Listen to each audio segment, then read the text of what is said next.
Did you know a 13-year-old boy once ruled the entire Roman Empire? Meet Gordian III, who became emperor during one of Rome's bloodiest years when 6 different men claimed the throne in 238 AD. But here's the shocking truth. Gordian never really ruled at all.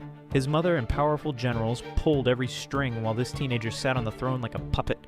For 6 long years, armies marched to war against Germanic tribes and Persian forces, all in the name of a boy who had no say in these deadly decisions. The real power players used Gordian's royal name to make themselves rich and powerful. Meanwhile, the young emperor watched helplessly as thousands died in battles he never chose to fight.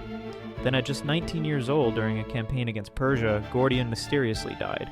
The official story claimed illness, but everyone knew the truth. His own trusted guard captain, Philip the Arab, had him murdered and immediately crowned himself emperor.